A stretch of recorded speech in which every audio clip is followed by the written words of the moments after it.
I want you to picture a revolution. Like, just close your eyes for a second and try to visualize the overthrow of a major global empire. Right.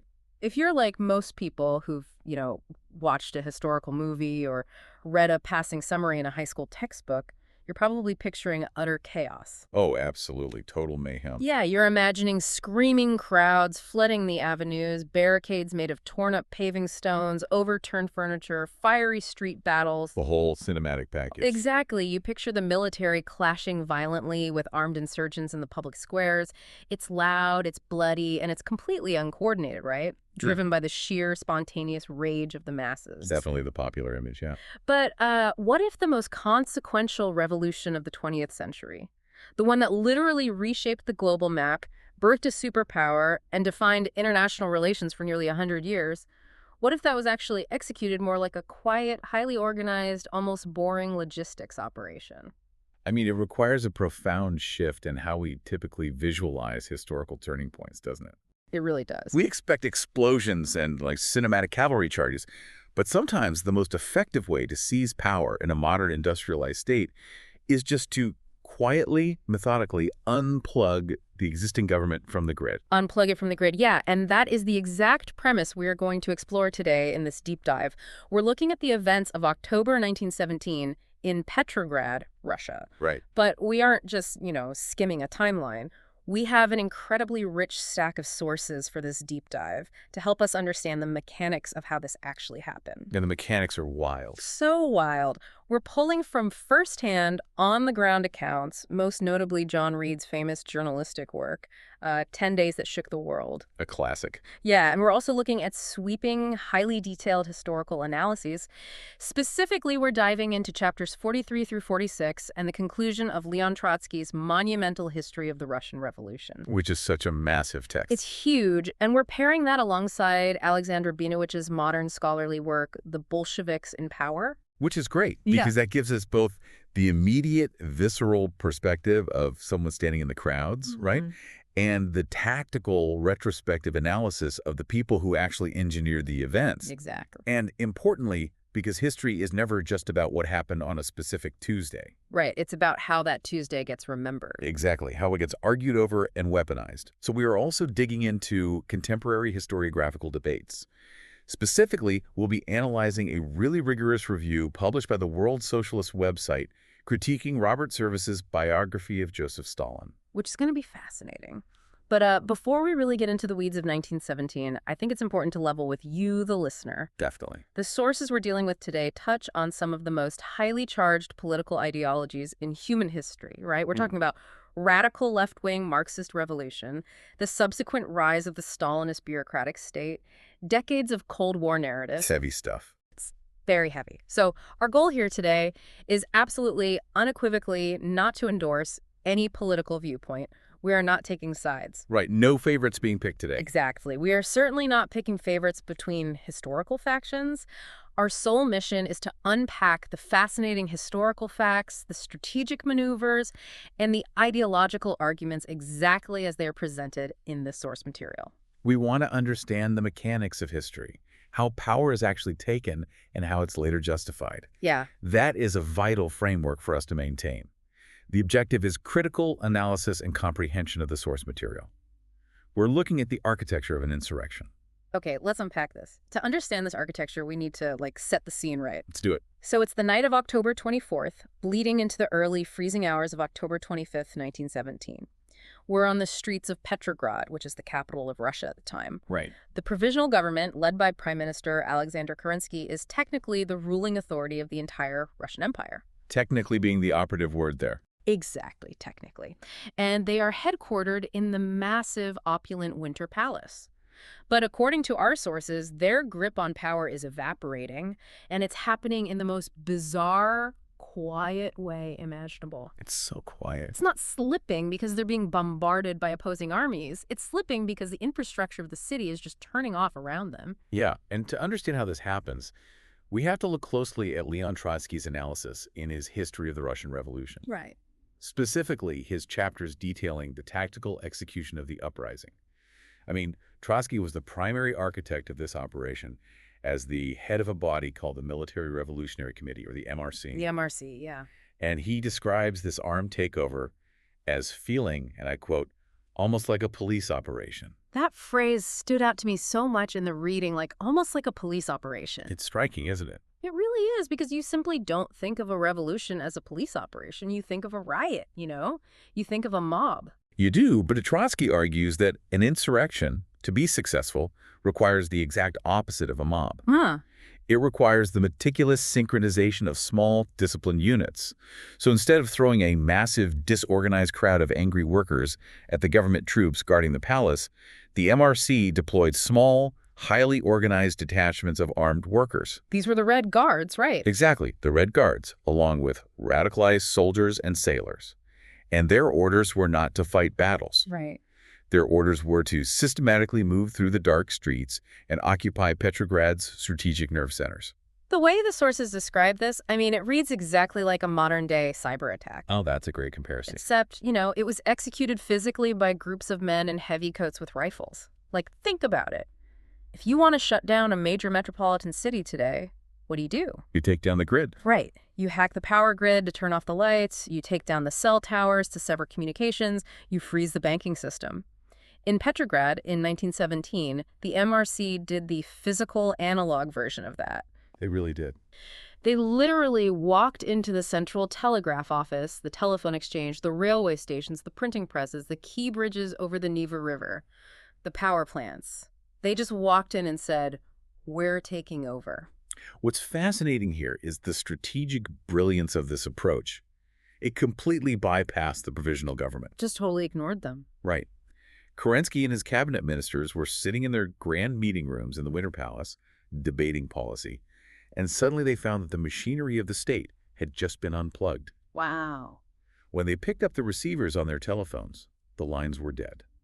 Why? Because the revolutionaries had physically unplugged their circuits at the Central Exchange. That is wild. And when they tried to send emergency telegraphs to the military front to call for loyal troops to crush the uprising, they found that the telegraph operators were working under the direct command of the MRC. So they were just trapped. Exactly. The government was marooned on an island in the center of their own capital. But I want to focus on the mechanic of this, though, because I found myself genuinely confused by the lack of violence here. It is surprising. Right. Imagine you're a government soldier, and a group of armed, ununiformed workers walks into the central telephone exchange of a major world capital. You'd expect a massive firefight. You would. Why didn't the government guards shoot back? Like, where was the resistance to this takeover? That is the pivotal question, and Alexander Rabinowicz's analysis really illuminates the underlying reality of power here. Okay. The provisional government had not just lost control of the buildings. They had suffered a total catastrophic collapse of popular and military support long before the night of the 24th. Really? Long before? Oh, yeah. The government forces that were supposedly guarding these critical infrastructure facilities simply evaporated. Or evaporated. In many cases, they literally melted away into the darkness rather than put up a fight. But why? Like, what broke their loyalty so completely? Well, it comes down to a fundamental shift where the soldiers believed legitimate authority resided. Okay, break that down for me. So, months earlier, the Petrograd Soviet, which was a council of workers and soldiers' deputies, had issued something called Order Number 1. Order Number 1, right. And this order essentially told the military garrison that they should only obey the provisional government if those orders did not contradict the Soviet. Oh, wow. So it effectively transferred the loyalty of the men with the guns from the aristocratic officer class to their own elected committees. Exactly. So the government officers could shout orders all day long, but if the soldiers' committee said no, nothing happened. Precisely. And leading up to October, the provisional government made a fatal miscalculation. Kerensky tried to restructure the Petrograd garrison. How so? He ordered the most radicalized revolutionary troops to leave the capital and deploy to the front lines to fight in World War I. Oh, that's going to backfire. Huge backfire. Cool. The soldiers were exhausted, they were starving, they hated the war, and they realized Kerensky was just trying to get rid of them to weaken the revolution. Right, of course. So this move pushed the soldiers entirely into the arms of the Petrograd Soviet, because the Soviet offered them protection from being sent to the trenches. That makes total sense. Yeah, so by the night of October 24th, the Soviet possessed the actual physical power.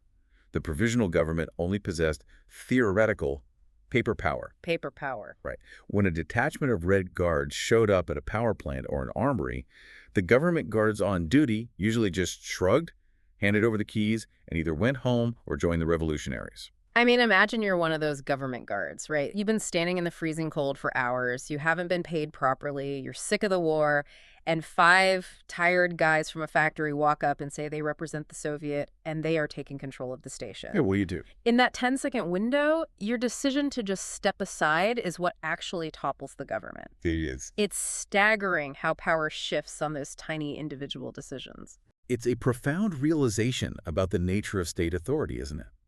Authority only exists if the people ordered to enforce it actually choose to do so. Absolutely. And the sources detail how the MRC specifically targeted the rail terminals.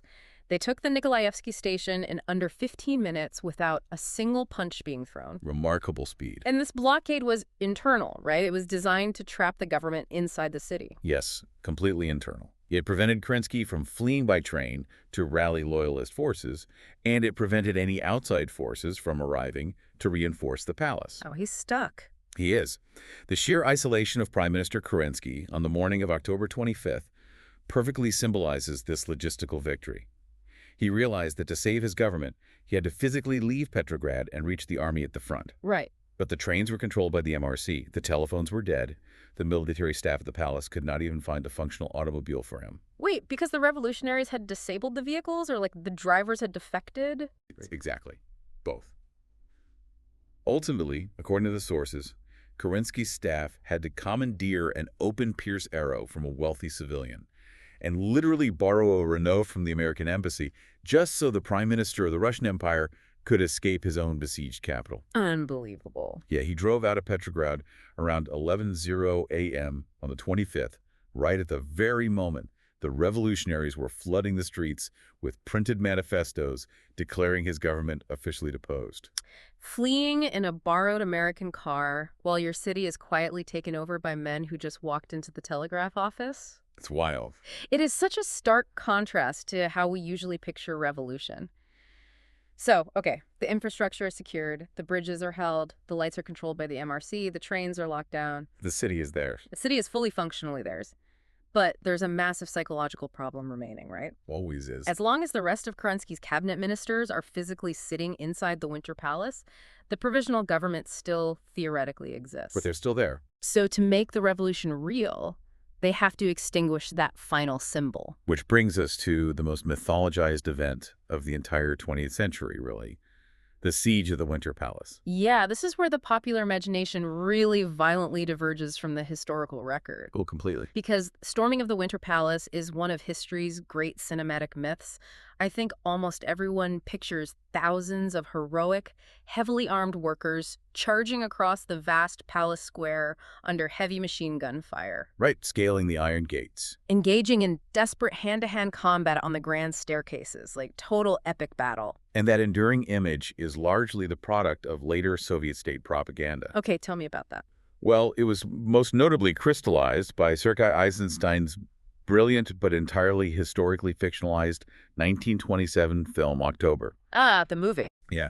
Eisenstein needed a dramatic, heroic climax for the silver screen, right? But the reality of that night, as meticulously detailed by Trotsky and witnessed firsthand by journalists like John Reed, was far messier, excruciatingly slow, and honestly, deeply anticlimactic. Okay, let's strip away the cinema and paint the real picture of what was happening inside that building. Let's do it. Because inside the Winter Palace, you do not have an elite, crack military force ready to fight to the last man for the glory of the provisional government. Not at all. You have an incredibly demoralized, terrified, and confused group of people. Very confused. The defense consisted mainly of some military cadets from the local academies, the Junkers, right? A women's battalion of death, and a small contingent of Cossacks. Right. And the cabinet ministers themselves, they aren't, like, barking out tactical orders. They are huddled around a table in a massive dark room. In the dark, yeah. The sources point out this incredible detail. There was only one small lamp illuminated on their table, and they had carefully barricaded it with newspapers. Yeah. Right. So the light wouldn't shine through the palace windows and draw sniper fire from the streets. They were isolated in the dark, completely cut off from the outside world, basically jumping at every shadow. It sounds terrifying, honestly. It does. But it is crucial to understand that the forces besieging them were not operating like a well-oiled machine either. Ah. The leaders of the MRC, tactical commanders like Vladimir Antonov Ovsenko, had originally planned to take the palace the night before, concurrently with the infrastructure takeover. So they were behind schedule. Severely behind schedule. Oh. The operation suffered massive, agonizing delays. The deadlines for the final assault kept getting pushed back from noon on the 25th to 3:00 p.m. to 6:00 p.m. See, I was reading this timeline and I found myself getting frustrated on behalf of the revolutionaries. Right. If they controlled the entire city, they had overwhelming numbers, and they knew the government had practically no support, why on earth did they wait all day? It seems crazy. Weren't they terrified that Kerensky was going to return at any minute with a massive, loyal army from the front lines and just crush them while they were standing around the square? They were intensely concerned about reinforcements, which is why they spent hours desperately waiting for a specific contingent of heavily armed sailors from the Kronstadt naval base to arrive by ship to bolster their assault forces. Oh, so they wanted the heavy hitters. Exactly.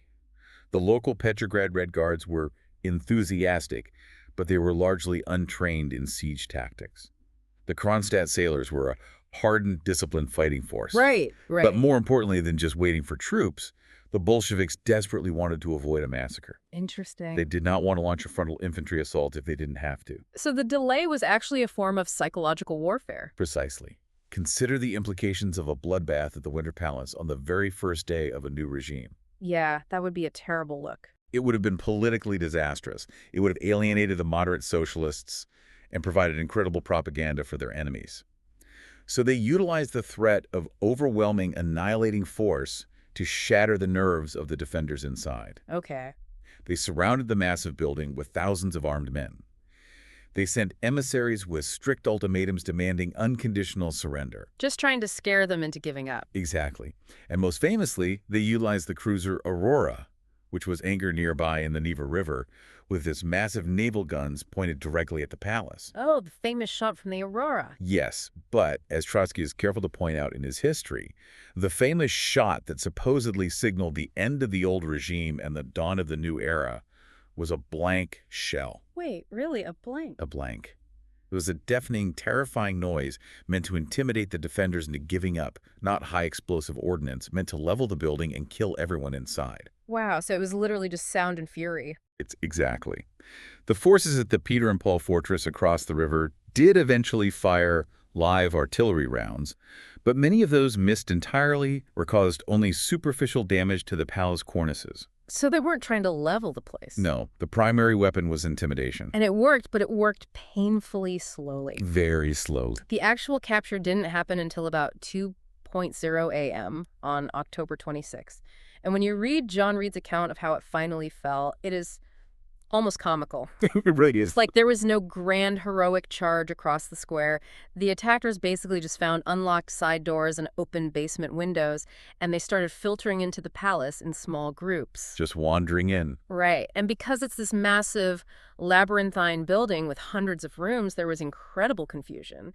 At one point, some of the initial revolutionaries who snuck in were actually cornered and disarmed by the Junker cadets. Yeah, it was an infiltration, a slow seepage of armed men, not a military storming. Right. The defenders would disarm a group of 5 workers, but then 20 more would wander down the hall.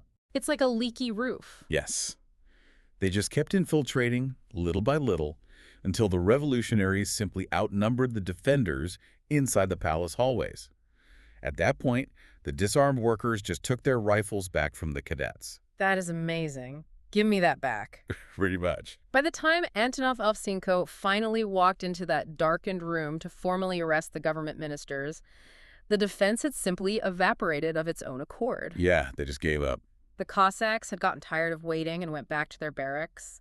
The artillerymen had abandoned their posts. The cadets were exhausted. And speaking of exhausted, there's a telling logistical detail in the sources. Oh, the bread truck. Yes. The defenders had practically no food to eat all day because a bread truck meant for the palace garrison had been intercepted by revolutionary patrols a few streets away. It's amazing. It was a victory of logistics, patience, and attrition. And what happens immediately following the capture is highly revealing about the nature of this new power. Bruh. Because historically, when a palace falls to an insurrection, you expect rampant destructive looting. Naturally. John Reed does note that right after the ministers were arrested, some of the adrenaline-fueled crowd began making away with things. Table silver, decorative clocks, bedding, some porcelain.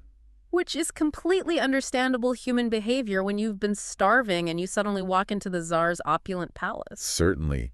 But what is remarkable is how quickly the revolutionary leadership halted it. Really? They stopped it. They shut it down fast. The Soviet government immediately issued stern proclamations declaring the Winter Palace the inalienable property of the Russian people. Oh, wow.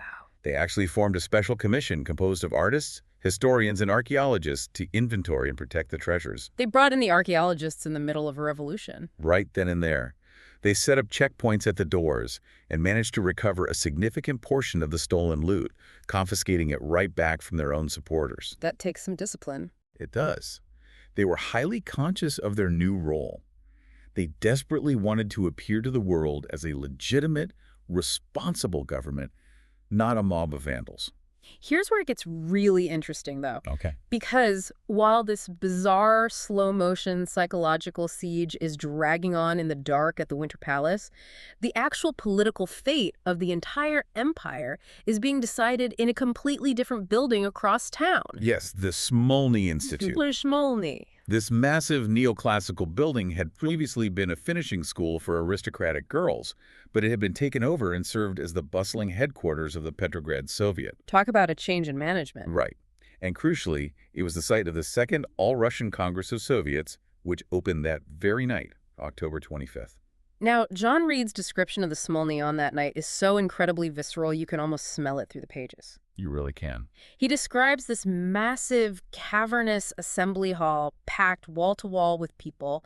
There is no heat in the building, just the stifling, humid warmth of unwashed human bodies packed tightly together. Sounds awful. And a foul, thick blue cloud of cheap cigarette smoke hangs heavily in the freezing air. People are screaming from the podium, begging the delegates not to smoke, and the crowd just yells back, "Don't smoke, comrades," while continuing to puff away. The irony.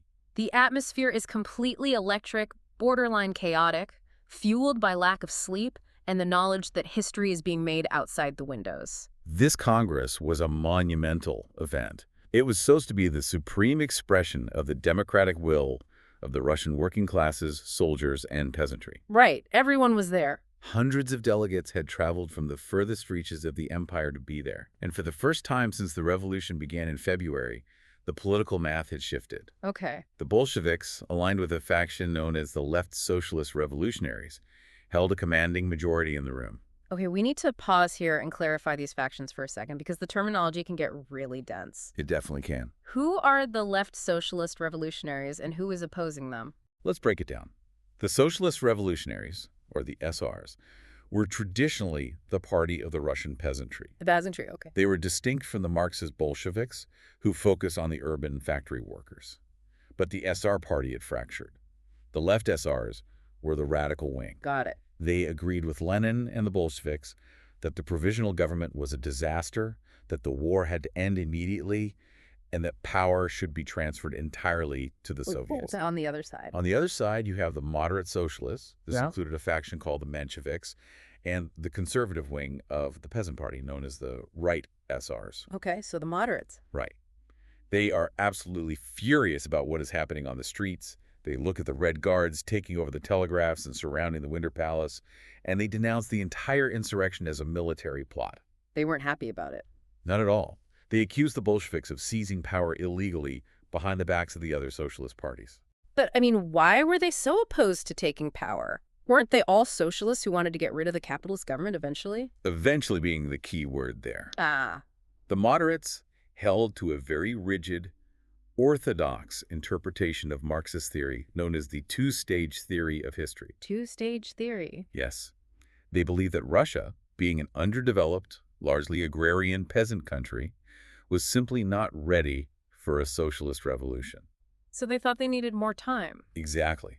According to their doctrine, Russia first had to pass through a long, extended period of capitalist bourgeois democracy, which the provisional government represented. Oh, I see. Only after decades of capitalist development, once a massive industrial working class was formed, could they even think about moving towards socialism. So they thought jumping the gun would ruin everything. They believed that overthrowing the government prematurely in a radical coup would inevitably lead to a horrific civil war and the total destruction of the revolution itself. So they felt they had to stop the Bolsheviks to save the revolution from itself. Right. And to protest this armed uprising, the moderates take to the podium, they read out these blistering, furious denunciations of the Bolsheviks, and then they stage a mass walkout. They literally walk out. They turn their backs and march out of the Congress into the freezing rain. We must analyze the strategic implications of that moment. It is arguably one of the most staggering unforced errors in modern political history. Oh, without doubt. By walking out of the Congress in protest, the Mensheviks and right SRs literally handed the Bolsheviks absolute, uncontested political power on a silver platter. They just gave it away. They just left the room. They gave up their seats, their votes, their institutional voice in the formation of the new government. It was a fatal, irreversible miscalculation. As Alexander Rabinowitz notes in his analysis, by pulling out of the Congress, the moderate socialists completely undercut the efforts of anyone who wanted to compromise. Because there were people who wanted compromise, right? Yes. It is a little-known fact that there were high-ranking Bolshevik moderates, figures like Lev Kamenev, who were deeply uncomfortable with Lenin's radicalism and actually wanted to form a broad, multi-party socialist coalition government to avoid a civil war. Wow, so a coalition was actually possible. It was debated. But when the Mensheviks and right SRs walked out, they destroyed any possibility of a coalition. They played directly into the hands of Lenin and the radical wing. By abandoning the parliamentary body. Exactly. They left the Bolsheviks alone to form an exclusive, single-party government. Trotsky's response to the moderates as they are leaving is just chillingly ruthless. Though it's brutal. He doesn't beg them to stay. He doesn't offer concessions. He destroys them rhetorically. According to the historical accounts, when the moderates accused the Bolsheviks of anticipating the will of the Congress by starting the street uprising early, Trotsky coldly replied from the podium, and I quote, "The will of the Second Congress of Soviets has already been predetermined by the fact of the workers' and soldiers' uprising." Man, he is basically saying, we don't need your votes because we already have the telegraphs and the guns. Go ahead and leave. Exactly.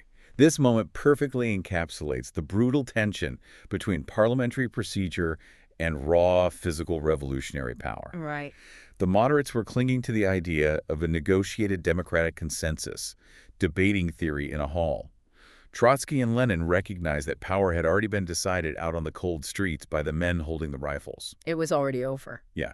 By walking out, the moderates relegated themselves, in Trotsky's famously savage words, though uttered slightly later in the Congress proceedings, to the dustbin of history. The dustbin of history, such a famous line. So the opposition has voluntarily removed themselves. The moderates have stormed out. Over at the Winter Palace, the doors have finally been breached, and the old government is being marched off to prison. Right.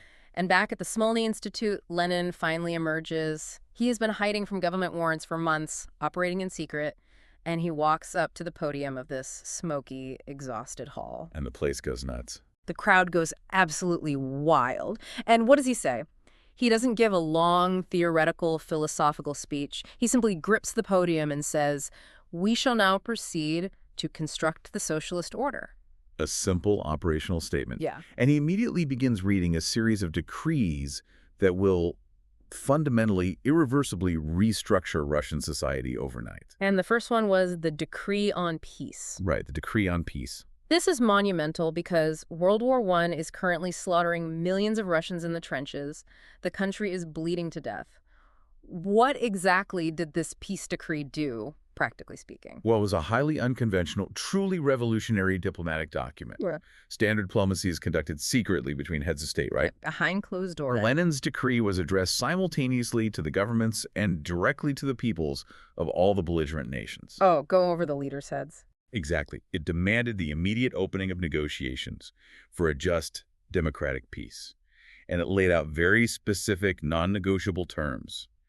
Peace without annexations, meaning no empire gets to seize foreign territory as a prize in peace without indemnities, meaning no punishing financial reparations forced upon the losers. But the real explosive part of this decree is what it does to the secret treaties. Yes, the decree famously and instantly abolished secret diplomacy. Wow. Lenin promised to immediately open the state vaults and publish the secret treaties that the Tsar and the provisional government had signed behind closed doors with the British and the French. I bet they love that. Oh, they hated it.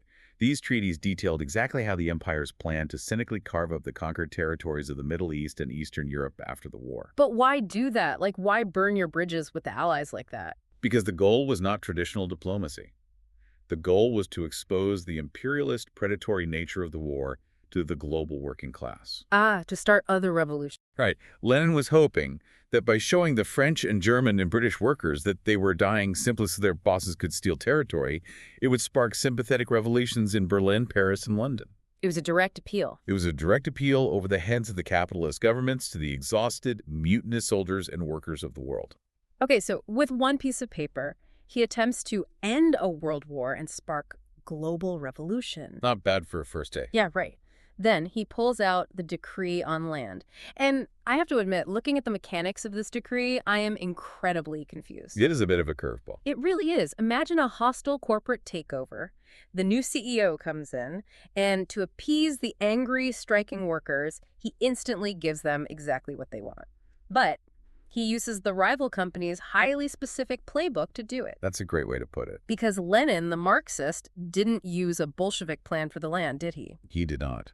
So whose playbook did he use? And why would a strict Marxist do that? Let's examine the mechanics of the decree on land.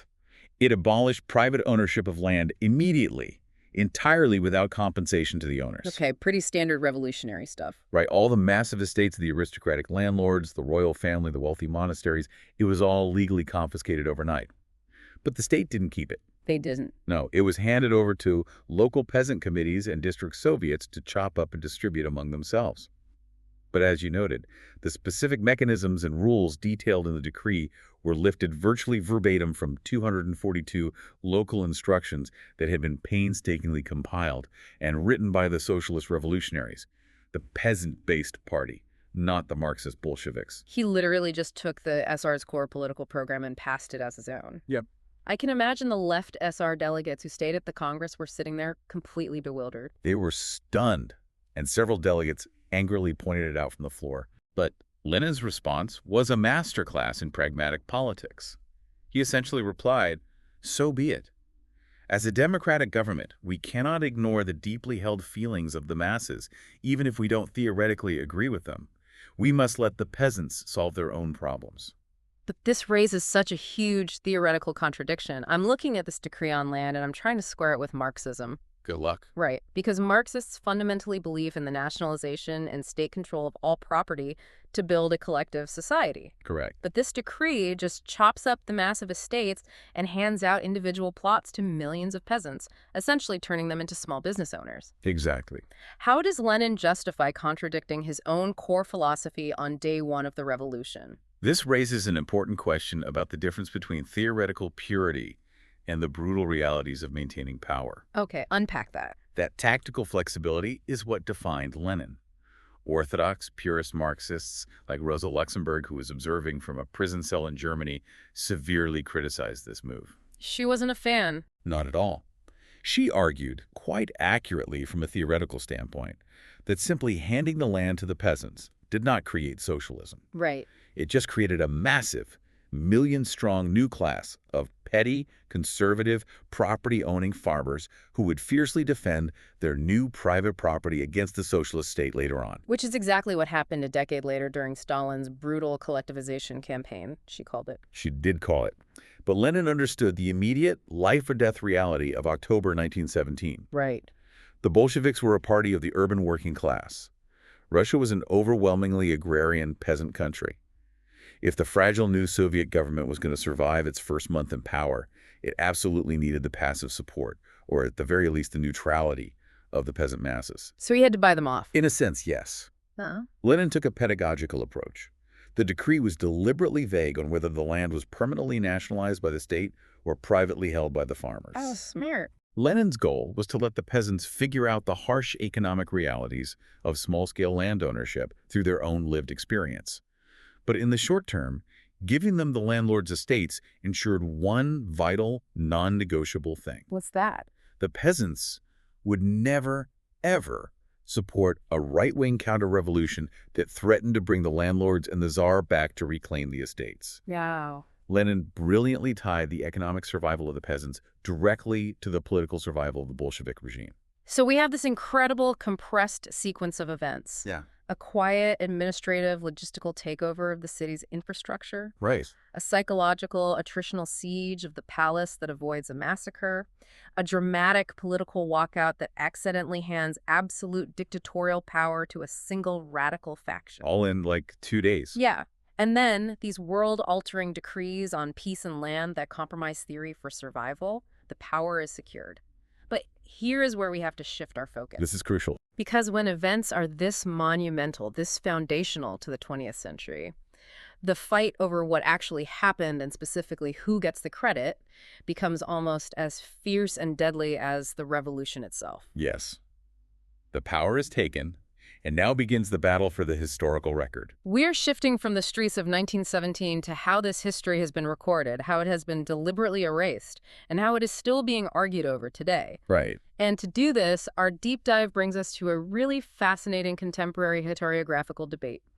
The World Socialist website's highly critical review of British historian Robert Service's 2005 biography of Joseph Stalin. This review is a powerful, necessary illustration of how the ideological battles of the Russian Revolution did not end in the 1920s. They are still being fiercely fought by historians today. Oh, absolutely. The WSWS review, written by Fred Williams, relentlessly critiques Robert Service for what it views as a fundamental, dangerous distortion of history and a total misunderstanding of Marxist political theory. Because Service's book apparently tries to make this really jarring, contradictory argument. Very contradictory. The review notes that Service fully acknowledges that Stalin was a mass killer, a dictator with a gross personality disorder, and he even points to clear evidence of Stalin's virulent state-sponsored anti-Semitism. Right, he doesn't deny the atrocities. But then, despite all of that, Service insists that Stalin was, at his core, a genuine Marxist and the natural successor to Lenin. He writes that Stalin thought and wrote as a Marxist. And this is exactly where the WSWS reviewer draws a hard line. If we connect this to the bigger picture, the review argues that you cannot separate a political theory from the actions taken in its name. That makes sense. Marxism, fundamentally, from its inception, is an internationalist doctrine based on the democratic emancipation of the working class. The reviewer points out that Stalin's later defining theories, most notably the doctrine of socialism in one country, were a direct, violent repudiation of the very foundations of the October Revolution. Okay, how so? Can you explain the difference between Lenin's view and socialism in one country? Sure. So Lenin and Trotsky believed that the Russian Revolution could not survive on its own. Russia was too backward and poor. Right. They believed October was just the opening spark for a European-wide socialist revolution, particularly in advanced countries like Germany. Their perspective was fundamentally international. They needed the rest of the world to join it. Exactly. Stalin, however, emerged years later and declared that the Soviet Union could build a fully socialist society entirely on its own, isolated within its own borders. Ah, so changing the whole premise. Right. This doctrine of socialism in one country justified abandoning the goal of international revolution in order to build a powerful nationalist, bureaucratic state apparatus that Stalin controlled. So the review essentially asks, how can you possibly call a man who murdered almost the entire founding generation of old Bolshevik revolutionaries, the actual people who planned the October uprising we just discussed, a Marxist? Right. How can an ideology that is fundamentally opposed to racial and national chauvinism be genuinely held by someone who utilized anti-Semitism as a tool of statecraft? Exactly. The review argues that historians like Service fail to understand or willfully ignore the concept of a Thermidorian reaction. Okay, let's unpack this term, Thermidor. I know it comes from the French Revolution, but what does it actually mean in the context of Russia? Like, how does a Thermidorian reaction work mechanically? Okay, so in the French Revolution, the month of Thermidor on the new Republican calendar was when the radical egalitarian Jacobins, like Robespierre, were overthrown. Okay. But they were overthrown by the old king. They were overthrown by a more conservative, reactionary faction within the revolution. Ah, an inside job. Exactly. This new faction wanted to halt the revolution's forward, radical momentum, and consolidate power, wealth, and privilege for themselves.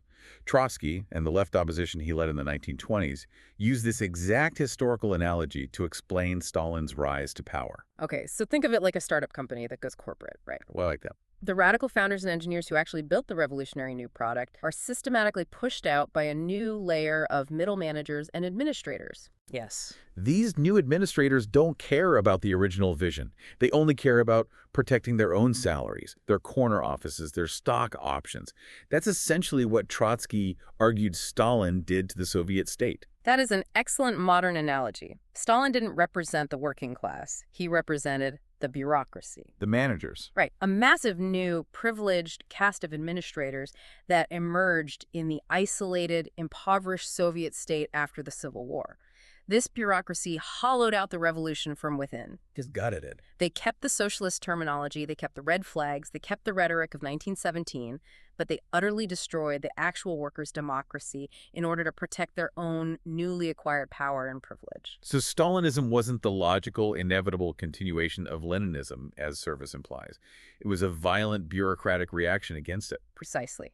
And the WSWS review criticizes Service for ignoring this entire theoretical framework, which was extensively developed by Trotsky himself while in exile. Which brings us to another major, undeniable point in the historiography that our sources highlight.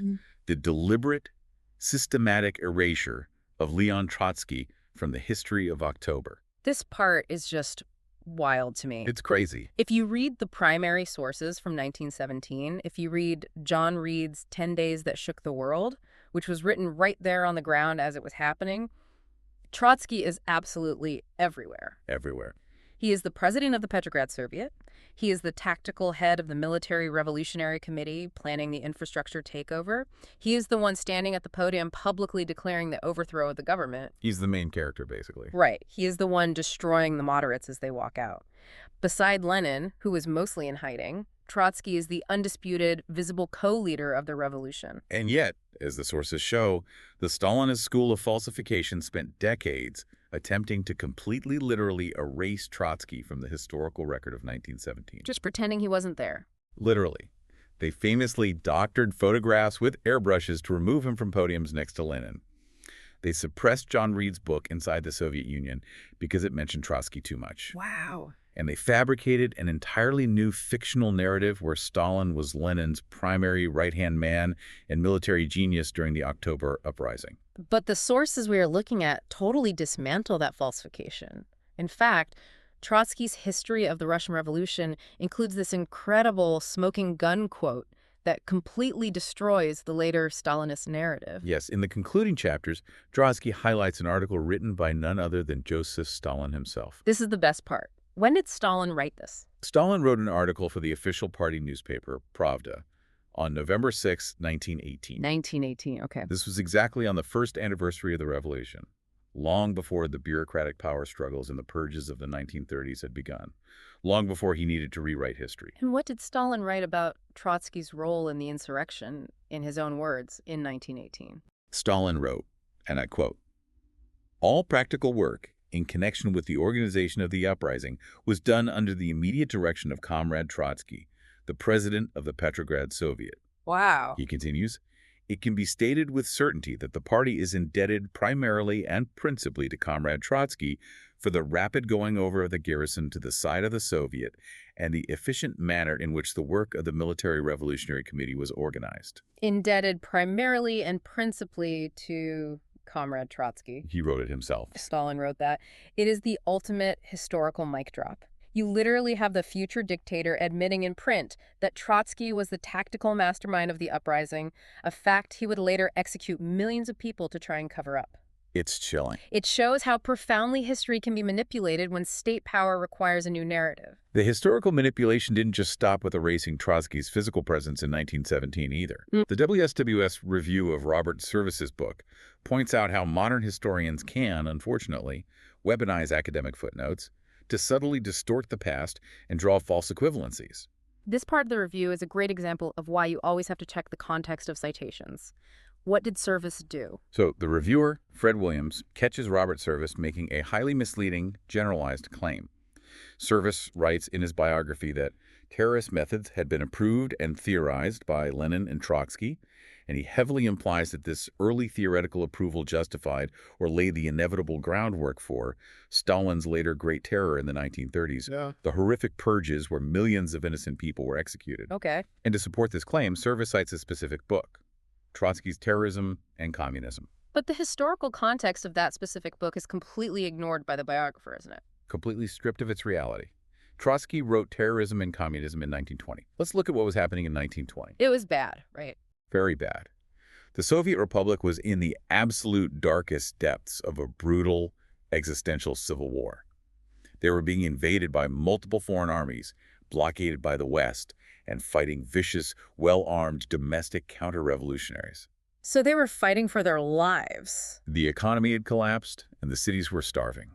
The book was a harsh, polemical defense of severe, coercive emergency measures, what they called Red Terror, during an active, multi-front civil war against an armed enemy. Right.